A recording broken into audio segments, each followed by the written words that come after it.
all right. Yo, yo, yo. Coming to you live from Philly. It's the Paulie and Tony Fusco Show. Yo, yo. As always, Paulie Fusco here with Tony Fusco and Tony. Yo. Huge show today. You know, normally the Eagles being 5-0 would be a top story by far, but no.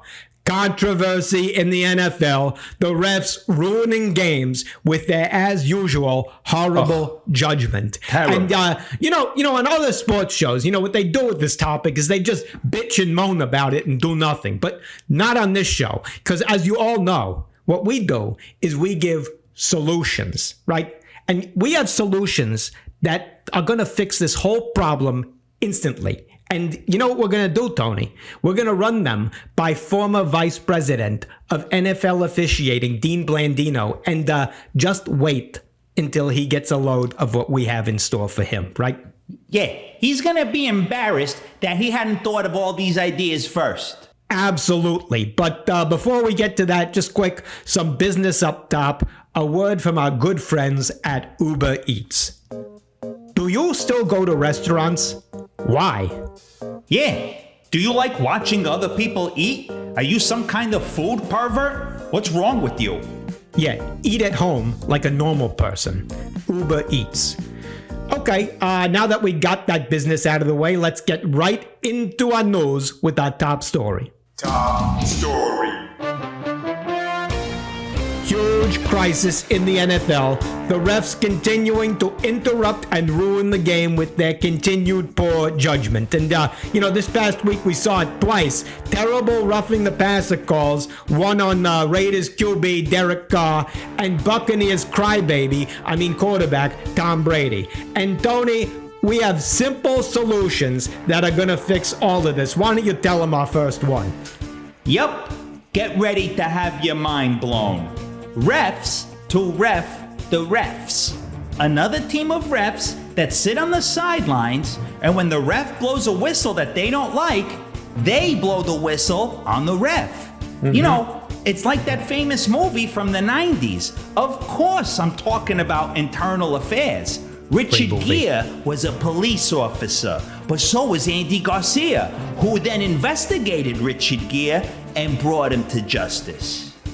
Such a great, relatable analogy there, Tony. Yeah. And you know, that's not our only fix. See, the problem with refs is that they have too much power. You know, they get unlimited flags. You know, it's that kind of unchecked power that we cannot have in our country and in our government, unless, of course, the right people are in charge. But anyway, tell them our solution to figure that out, Tony. It's simple. Limit each ref to 3 flags per game. That's all they get. That way, when they see something, they go, ooh, do I really want to waste a precious flag on this call that I'm pulling out of my ass? Ooh, you know what? I'm going to save it for something more egregious. Absolutely. And, you know, we got a ton of more great ideas where that came from. But, you know, we're going to save it for when Blandino gets on here. We're going to blow his mind. But we got another big story to get to. Davante Adams, Raiders wide receiver, in hot water and now charged with attempted assault for shoving a cameraman after the loss to the Chiefs on Monday night. Now, this camera guy's attorney just released a statement that says Davante showed, quote, egregiously unsportsmanlike behavior. You want to talk unsportsmanlike? Look in the mirror. You know, this camera guy, this numbskull, he was standing in the tunnel that leads to the locker room. You know, we talk about situational awareness for players, Tony, on the field. What about situational awareness for the cameramen? Exactly. How can you press charges for that? I mean, if you were standing in the middle of a highway, would you press charges against the semi-truck that hit you? No, because you're probably dead. Great analogy, Tony. And, you know, let's move to another big story out of the NFC. The Panthers surprised nobody by firing their loser of a head coach, Matt Rule. And now Baker Mayfield, who was already playing like a poor man's Jamarcus Russell, injured and out for 2 to 6 weeks. We looked this up, Tony, right before the show. Yeah, we According did. to ESPN Stats and Info, the Panthers' chance of making the playoffs is now down to negative 80%. And, you know, bad. it seems what's obvious to do here, Tony. The next move, clear. Shut down the entire team. Furlough all the employees, just wrap it here and come back in 2023. Because think about it, then nobody has to watch the crappy games, right? And it's also better for player safety, isn't it, Tony? 100%. We say players shouldn't play in the preseason when games don't matter. What about in the regular season when games don't matter? It's a clear double standard there. Terrific point, Tony. And one more story we got to hit here, staying in the NFC. After the Commanders' loss to the Titans, head coach Ron Rivera, he was asked to name a reason why the Commanders are the only team in the NFC East that sucks right now. And he said, quarterback.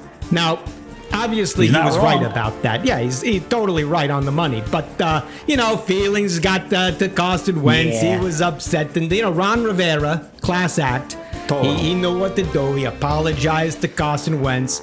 And he said what he had. He called it a mea culpa moment. And, Tony, that great move by Rivera there, because that really clears the air for the Commanders. Because once someone says mea culpa, you got to completely forget about what they said before, don't you, Tony? 100%. In fact, if I'm being honest, I'm having trouble right now remembering what Ron Rivera even said in the first place. Absolutely. It's a total non-story now. And, this is Ron Rivera setting a great example that, I think other head coaches and athletes should follow. Isn't that right, Tony? Absolutely. If Brett Favre would just come out right now and say, mea culpa, that would make all these welfare fraud accusations go away. So true. Terrific advice there, Tony. Let's hope Mr. Brett Favre takes it. On the subject of terrific advice that we're going to give our guest, I see our guest coming on the line right now. So let's bring him on the Fusco Satellite Network. Fusco Satellite Network. All right, let's bring in our guest here, former vice president of officiating for the NFL. He was also head of officiating for the XFL, which in some ways is even more impressive. Yeah, terrific. Yeah, now you see him on Fox, of course, as their rules analyst there. Dean Blandino, welcome back to the show. Welcome back, Dean. Thank you. Hey, Paulie, you kind of downgraded me. I was actually the senior vice president of officiating for the NFL. So you just took my title. Well, frankly, nobody really gives a shit about refs and their titles, so it's just par for the course. So we'll just leave it at that. Please allow me my due respect. Senior vice president of officiating for the NFL. There you go. Also fire your publicist who sent the wrong information. All right, there you go. All right, Dean. Obviously, top story here, the league is in crisis. Total embarrassment for you, your former colleagues there, with this roughing the passer situation. Our sources inside the league are up in arms. So we have a two-part question for you. What's your take? And also, why are your former colleagues so terrible at their jobs?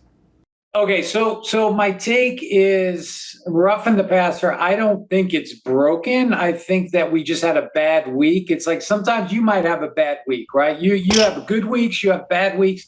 This was a bad week for the NFL officials. Roughing the passer. I got to stop you right there. You're already kind of making excuses for them. Bad week, good week. I didn't like the calls. There we go, Mr. Blandino. Tom Brady. I didn't like the call on Monday night, and I don't know why they missed it. I don't know if it's because they miss me and they miss my direction and leadership. That's probably the biggest reason. That's a shot. Yeah. But I'm interested, a lot of people out there, they want to complain. They want to bitch. They want to moan, and nobody comes with solutions. Well, there you go. There you go. Well, guess what? He understands why he's on the show. All right, look, we're going to give you one out of the box here, and I'm telling you, Dean, you're going to kick yourself for not thinking of it earlier. All right. All right. Here's our fix. You ready? I'm ready. Refs to ref the refs. Okay, I'm not talking about your nerds who sit in the box up in New York watching the TVs. I'm talking about a second team of refs on the field that come over the top. So when the refs blow a whistle on a bad call, the other refs blow a whistle on those refs. There you go. So a second set of referees that are going to overrule, and it happens in real time. And where are they during the play? Are they on the field? Are they on the sideline? Yeah, where are they? Yeah, they're all over, everywhere. How many are there? I don't know, 6, 10, 6, 10, whatever. You know, we're getting into the like dynamics earlier, but I'd say one backup ref for every other ref. This is like, so this idea, you guys have a phenomenal idea. It's like, Thank you. It was like the person that said, okay, we're back whenever, however many thousands and millions of years ago, where it's like, we're trying to drag this giant, mammoth carcass across the plains. And, we're having a hard time. And we're going to create something that can help our vehicle roll easier. And they came up with the idea for the wheel, this is right? That's some sort of terrible analogy. I can't follow. I'm trying to work with you guys here. Okay. Let's just say sports talk. Talk, maybe not your thing. Yeah. Maybe stick to the rules. What are you trying to say? That it's like you guys have a great idea, but you need to work out the details. Well, what are the details? That's why we brought you here. All right. I asked you a simple question. You're going 6. He's going 10. You're going. I mean, all right, 6. We'll give you 6. Okay. 6. Yeah. 6. Okay. 6 officials. Got it. 6 refs to ref the refs. Got it. 6. Yeah. Okay. All right. No, I'm just asking. Do you want to give us your feedback? I guess you're just so mind blown. All right. Yeah. Will you think you're going to consider that one? I'm going to consider that one. All right, good. Because we're going to give you another one. All right. Here you go. Here's another one. Refs, they're out of control. Unchecked power. We got to check it. Here's our idea. 3 flags per game. That's all any ref gets. You know why? Because when they see something borderline, they'll go, better hold on to my flag. Oh. Should I throw this one? I don't want to waste it. I'll only have 1 or 2 left. Okay, so it's an interesting concept, but that means there's 7 officials. If all 7 officials have 3 flags, that's 21 fouls. That's actually more than the average number of fouls per game. So I would say let's take it down. Let's take it down. Not 3. Let's go 2. Oh, wow. See, I like your thinking here. There you go. 2 flags per game. 2 flags per game. Now you're getting it. You're leaving. You were inside the box. Now you're outside the box a little. Okay, good. All right, we like this. All right, good. Here's another idea. Now we're rolling. Yeah. You ever hear of crowdsourcing, Dean? Yeah, sure. It's a modern term. I wasn't sure if you were. No, I get it. I know you guys are up on the modern term. We are. Here you go. Yeah. Why are we relying on 7 refs on the field? We got the Jumbotron. Show the play like we always do. Put it to a vote in the stands. Right, Tony? Yeah, it's like the audience on the very popular show, Who Wants to Be a Millionaire? Lifelines. They ask the audience, then they go with the answer. It counts. And maybe you get, like Meredith Vieira or someone to host it. Steve Harvey comes out, he reads the results. So the fans in the stadium would vote on, but don't you think that would be an advantage for the home team? Yeah. It's incentive for your fan base to travel to other cities. There you go. We're selling more tickets. I'm impressed. I'm not gonna lie. I'm impressed. There you go. See, all right, good. And it's even more impressive considering the limited, cognitive abilities you have to come up with these types of ideas. I'm just saying. Hold on just a moment, Tony. I see what's going on here. He was just going along with this. He was setting a trap for us, so then he could come in. Yeah. That's what he's doing. Do you understand what cognitive means? Do you understand? Do I need to explain that to you? Just saying. Did you just say we have limited brain capacity? Yeah, we know guess what it means. We also have for you, Dean? Limited show capacity. Because guess what, Dean? There's one thing you got right. Your last name. You are Blandino. And you're also off the show. You don't talk like that to us. Off the show? You're Dean Blandino. You're not even Dean Kane. Get out of here. Fusco Satellite Network. Is he off the line? Jay, hang up the phone. First of all, his loss. And second of all, Tony, when an NFL ref calls you cognitively impaired, that's actually a compliment. Because their judgment is so bad. Just to explain that line for you people at home, because, who knows what's going on here. Exactly. All right, look, we're going to just get out right now. Not let that ruin what was otherwise a terrific show. We're going to thank our good friends at Uber Eats for their...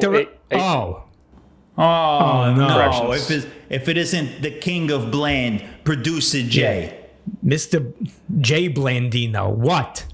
You said the Panthers have a negative 80% chance of making the playoffs? Yeah. Yeah. That's impossible. You can't have a negative chance of anything. You would just have 0%. Oh, yeah? Well, you have 0% of brain. Yeah. 0% chance is what every girl calls you. Good one, Tony. Bang on there. No, number 2. Yeah. What? You What? also said Davante Adams has been charged with attempted assault. Yeah. No, he assaulted him. He was charged with assault. It wasn't attempted. Oh, yeah? Well, I'm attempted to punch you in the nuts. Yeah. I'm going to Davante Adams you right after the show. Yeah, watch Now- where you walk. Yeah, exactly. No. Now that's it. We're What? done. What? No, lastly, another thing. You guys not only butcher the English language, you butcher Latin. What? You pronounced it mea culpa. Yeah. Yeah. No. It's pronounced mea culpa. Great. Question back for you. May I punch you in the nuts after the show? Yeah. May I turn off your mic right now? Look at him sulking there, Tony. Yeah, You know, sad. if he was smart, he'd say mea culpa, so we'd forget about all his terrible work on this show right now. But Too late now, It's too though. late. It's too late Yup. for him. But you know who it's not too late for, Tony? Next week, booked on the show, Eagles legend Super Bowl hero Nick Foles. We look Wow, forward to that. huge. In the meantime, talking about huge, the numbers on our social platforms continue to grow big time. Through the Make roof. sure to follow us. If you haven't already, you probably do already, but who are we talking about there? Anyway, Tony, great show as always. Same to you, Paulie. Another flawless show. There you go. We'll see you people next week. Bye. See ya.